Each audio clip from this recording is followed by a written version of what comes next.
So to look for these plants for this area, we are on the Natural Capital Plant database at permacultureplantdata.com.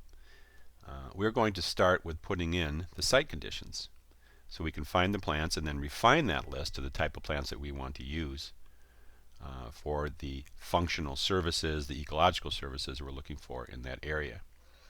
So as we put in our ecological site conditions, we're at the bottom here. We have sun requirements, soil types, tolerances, animal resistance.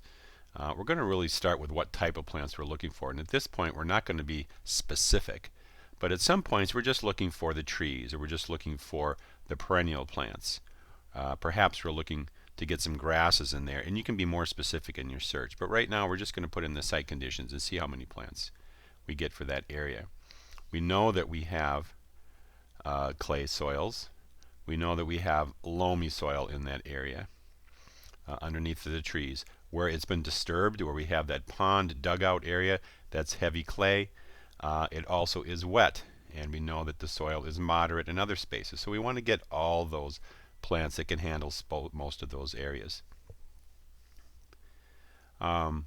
This is a partial shade and full shade area.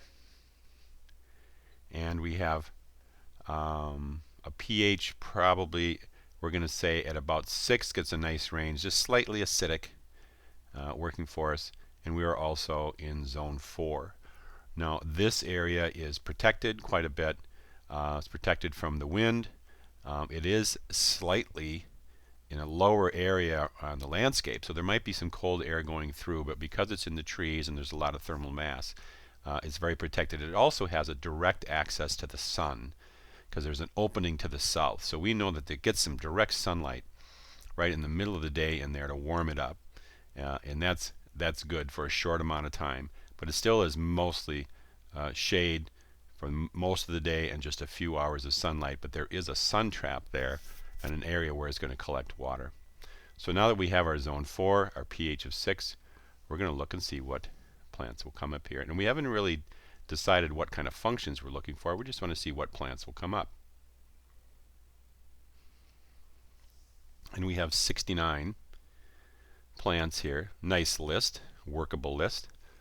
Evergreen shrubs, deciduous trees, there's some perennials, some grasses, lots of different things, a lot of perennials here that we can use, and a vine,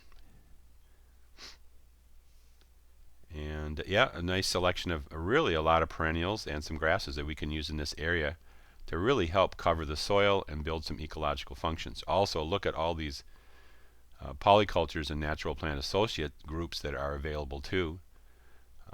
Pretty amazing to see all the different, and I would really encourage you to click on these when you get a chance to get on the database and see what other groups of plants that these plants are working with. It really is a good education as to how polycultures work and how these plants really come together. So we have 69 plants that we can put in this space, and in order to find out more detail about these plants, we'll export this list into an Excel spreadsheet.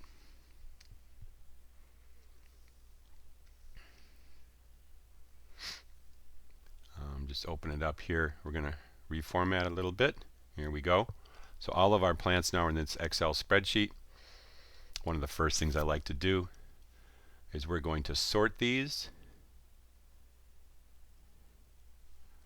And we're going to sort them by their plant type. And then we're going to sort them by their scientific name. So we get a good grouping. So now we get all the similar plant types together, and then by scientific name, the plants that have similar names makes it a little bit easier to find too. So here we have at this top all the deciduous shrubs, evergreen trees, ferns, grasses, perennials, all in order. And then any of the plants like the American hazelnut and the beaked hazelnut, because their common names are very different, relatively different, put it that way. That's why we order by scientific name to get them closer together. You can see that again with these deciduous shrubs here. Ilex is that they all start with different letters of the alphabet. So they're going to be in different order if we order them by common name. But we do it by scientific name and by group to get them all come together. We can see all the different winter berries here also that are available to us. And depending on what's available, right, from all these different cultivars, we can go to the nursery and we can find one of these if not a number of those that we can work in. And you can see they all have the same sizes, and they all probably have pretty much the same requirements. Here's also white snowberry. That's one that is a great forage crop for animals. Right, so we have all this information, but the other information that we have in here too is we have fruit type, bloom times, root types, and now we can see which ones are tolerant for sun. Oops.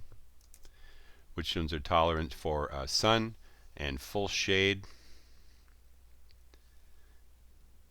And that will help us place them in our groups on that landscape. Also, all of them are tolerant to wet and moderate soils. Some of them also are dry soils. They have a very tolerant soil moisture regime. And then these are the ecological functions that they have. Good ground covers. Down here, wildlife food, insectary, nitrogen fixers. We have a lot of ecological functions of these plants. And then for us, human uses, medicine, food, wood, ornamental use, essential oils, cut flowers, more medicine down here. So we have a lot of great human uses from these plants. So just in one simple search for that space, in that pond collection area from the water from the culvert, we have a lot of different plants to choose from to build polycultures and also to cover the soil, protect it, and build more ecological services.